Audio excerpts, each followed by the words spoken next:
Oh ya teman-teman, sebelum nonton video ini jangan lupa like, subscribe, dan pencet tombol loncengnya. Makasih. Kabar kalian hari ini? Semoga sehat selalu dan dimudahkan segala urusannya. Pada episode kali ini Mimin mau ngebahas alur cerita film yang berjudul War yang dirilis pada tahun 2013. Mengisahkan pasukan khusus Pakistan dalam tugas menumpas aksi terorisme yang dilakukan sekelompok Taliban di negaranya. Ya udah, tanpa berlama-lama lagi, mari kita masuk ke filmnya. Semonggo.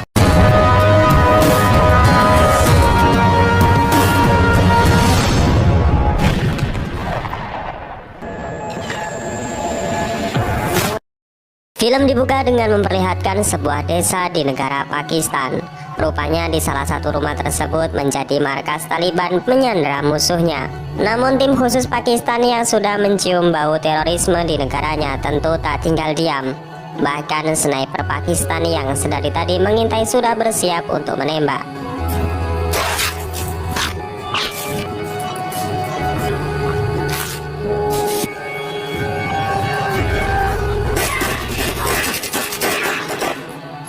Salah seorang Taliban berhasil melarikan diri dengan cara melewati atas bangunan.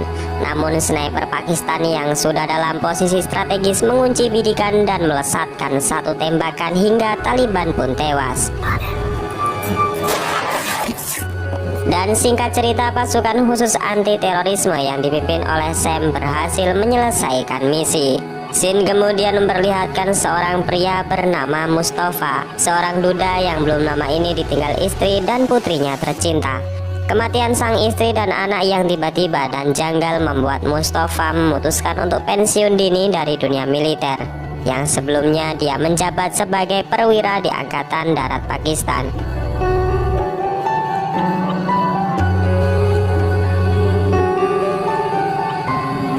Selesai berziarah, Mustafa memutuskan untuk kembali ke rumah. Namun tiba-tiba seorang laki-laki yang tidak dikenal menghampiri Mustafa dan menyerangnya.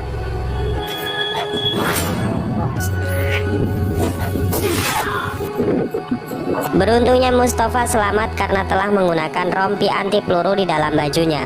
Pertanyaan kemudian muncul, siapa orang di balik penyerangan dan apa tujuannya? Film kemudian menunjukkan seorang gadis yang bernama Zoya. Ia adalah simpatisan yang sering membantu masyarakat yang kehilangan rumah dan harta bendanya akibat serangan teroris dan hanya bisa tinggal di kamp penampungan. Tak sendirian, Zoya juga menelpon seorang politikus yang bernama Ijaz. Zoya meminta untuk diberikan izin pemerintah dalam mengirimkan truk bahan makanan untuk masyarakat yang berada di kamp penampungan. Ijaz kemudian mengizinkan dan akan menemui Zoya nanti malam di sebuah tempat. Ijaz kemudian kembali membahas rencana pemerintah ke depan, di mana mereka akan membangun bendungan demi menyuplai energi listrik di negara Pakistan. Salah seorang dari mereka sedikit keberatan dengan rencana Ijaz, di mana dinilai anggaran untuk bendungan itu terlalu mahal. Namun Ijaz meyakinkan jika mereka akan menuai kemanfaatan secara signifikan sejalan dengan perkembangan dunia industri, kemudian juga pertanian dan juga perdagangan di negara Pakistan. Scene kemudian kembali menunjukkan Mustafa yang saat itu menemui direktur polisi yang bernama Asher. Di sana Mustafa menceritakan bagaimana kemarin siang ia mendapat serangan dari orang yang tidak dikenal. Mustafa meminta bantuan kepada Asher untuk mengusut kasus ini. Namun Asher yang tahu kemampuan Mustafa justru menawarinya kembali memimpin pasukan khusus yang sudah ditinggalkan. Mustafa yang masih trauma dengan kematian keluarganya menolak dengan halus permintaan Asher. Sementara jauh di sebuah perkampungan kecil di pinggir kota Pakistan, terdapat markas yang digunakan kelompok Taliban dengan jumlah 800 orang tentara. Terjadilah selisih paham antara Mullah dan ayahnya yang sudah tua renta.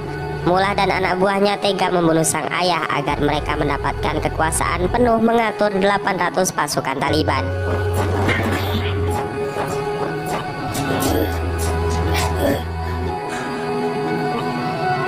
Di lain sisi, berita nasional Pakistan menyiarkan liputan hasil wawancara dengan Ijaz yang menyatakan jika ia akan membangun bendungan demi bangkitnya perekonomian nasional. Namun langkah ini tidak mudah karena mereka harus mendapatkan persetujuan dari Dewan Pemimpin Kongres.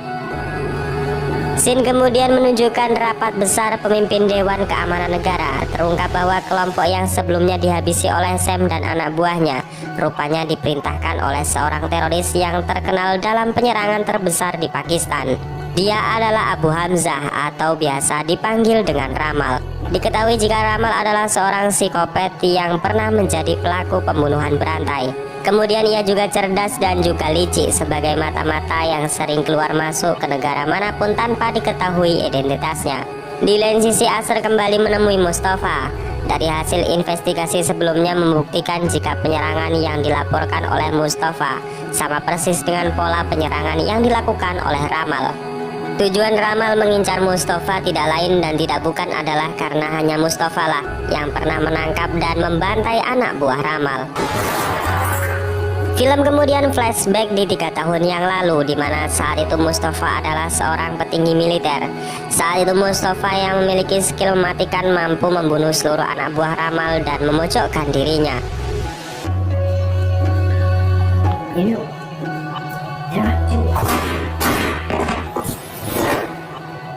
Sebenarnya bisa saja saat itu Mustafa menembak kepala Ramal. Namun Ramal memberikan penawaran di mana Mustafa boleh mengambil uang 1 koper jika dirinya dibiarkan hidup.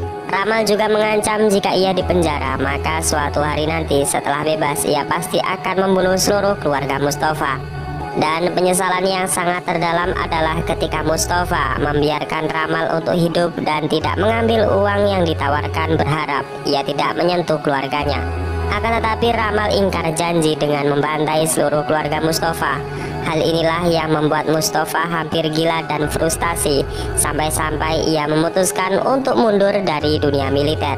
Namun bayangan anak dan istrinya kembali membuat jiwa Mustafa bergemuruh dan bertekad untuk membalaskan dendamnya. Dan singkat cerita, keesokan paginya Mustafa memutuskan untuk kembali bergabung dengan tim elit khusus Pakistan.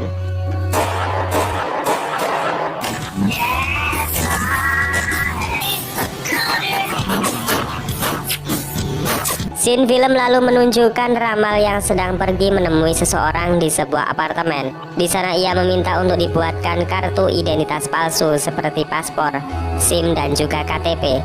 Licinya lagi adalah setelah ia mendapatkan semuanya, Ramal langsung membunuh mereka semua.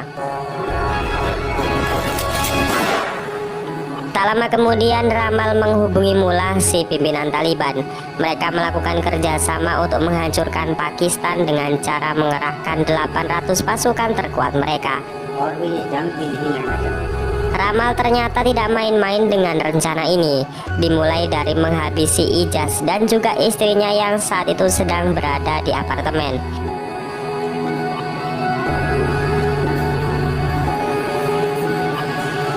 Tujuan menghabisi Ijaz adalah untuk membuat sebuah ancaman atau genderang perang terhadap pemerintah Pakistan. Kematian Ijaz yang tiba-tiba membuat Mustafa semakin panik. Ia yakin jika ini adalah ulah dari Ramal, terbukti dengan luka sayatan dan tusukan yang berada di objek bagian penyiksaan, membuktikan jika Ramal adalah sosok yang sangat psikopat. Scene kemudian berpindah di mana memperlihatkan sebuah mobil yang sedang mengantar seorang wanita yang hendak melahirkan. Di saat melintasi markas polisi negara, tiba-tiba mobil tersebut mogok. Para polisi yang melihatnya kemudian memberikan pertolongan dan akan ditangani di rumah sakit polisi. Namun saat menunggu, hal yang mengejutkan pun terjadi, di mana ternyata mereka semua adalah Taliban dan menyerang para polisi dengan brutal.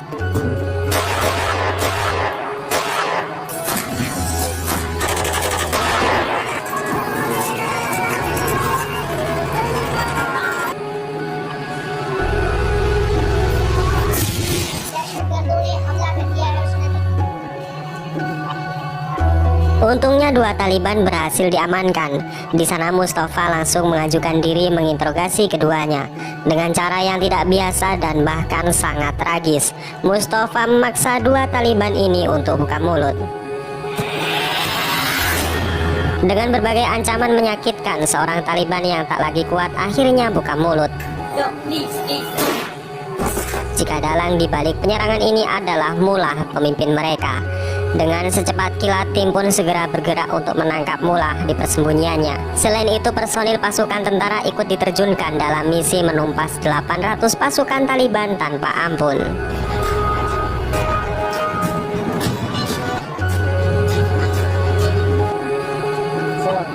Di lain sisi, Ramal mendatangi Mullah di kamp Taliban. Di sana ia langsung membuat sebuah bom dan meracik senjata biologis dengan dosis yang sangat mematikan. Hal itu langsung dibuktikan dengan membunuh seseorang Taliban tua yang sudah tak berguna lagi.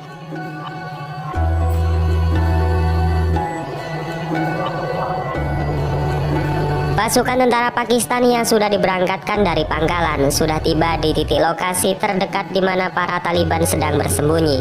Di sana Sam sebagai pemimpin pasukan mengumandangkan pidatonya dengan berseru jika 80 polisi sudah tewas terbantai dengan keji.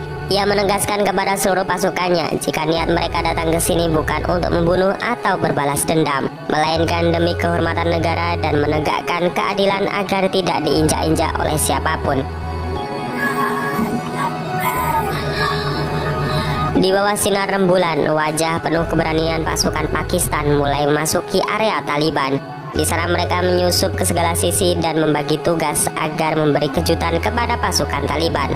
Begitupun tim sniper yang sudah berada di posisinya mulai membidik dan meledakkan sebuah drum minyak milik pasukan Taliban.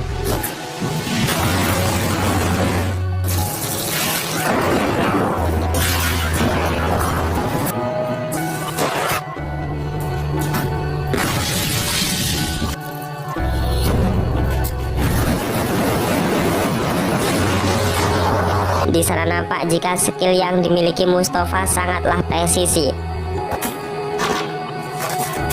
Bahkan Mustafa mampu menyelamatkan beberapa orang sandera secara sendirian. Di luar sendiri, pasukan Taliban yang semakin bertambah membuat para tentara Pakistan semakin geram. Dengan terpaksa pasukan Pakistan mengerahkan serangan udara sampai di mana Taliban benar-benar dibuat kalang kabut. Mustafa sendiri yang terus masuk ke dalam kamp tentara Taliban berusaha mencari keberadaan Mullah, si pemimpin Taliban yang benar-benar kejam. Mustafa dihadapkan dengan Mullah yang menyandera seorang anak kecil. Namun bagi Mustafa, todongan senjata bukanlah cara untuk menghentikannya. Setelah menghabisi Mullah, tim pun memasuki ruangan di mana ternyata Ramal sudah membuat 2 buah bom yang sangat mematikan. Dampak kerusakan bom yang meledak ditaksir mencapai 10 km. Mustafa langsung menyuruh anak buahnya mencari di mana Ramal menyembunyikan bomnya. Setelah lama mencari, akhirnya tim menemukan sebuah bom yang disembunyikan di sebuah mobil.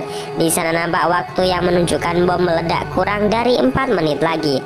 Hal ini membuat mereka tak memiliki banyak waktu lagi. Selain seseorang harus mengorbankan dirinya membawa truk berisi bom tersebut jauh dari para pasukan. Dan kemudian disinilah Sam sebagai pemimpin pasukan memutuskan untuk melindungi pasukannya dan menghubungi keluarga salah satunya, yaitu Zakaria, untuk terakhir kalinya.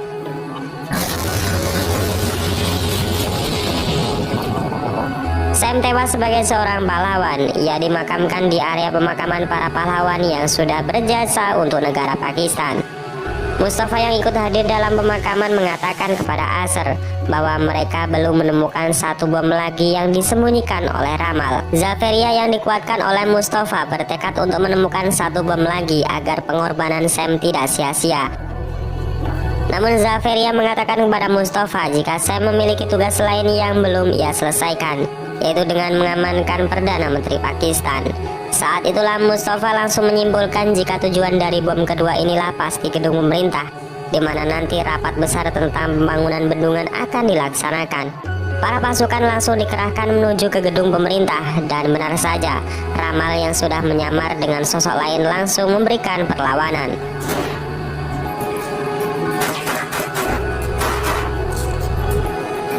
Singkat cerita, bom telah ditemukan oleh Zaferia.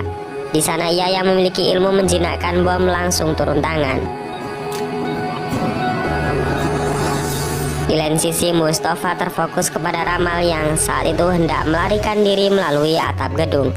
Meskipun Mustafa sangat mudah menembak kepala Ramal, ia memilih membuang senjatanya dan menantang Ramal untuk duel menggunakan tangan kosong sebagai bentuk jiwa kesatria.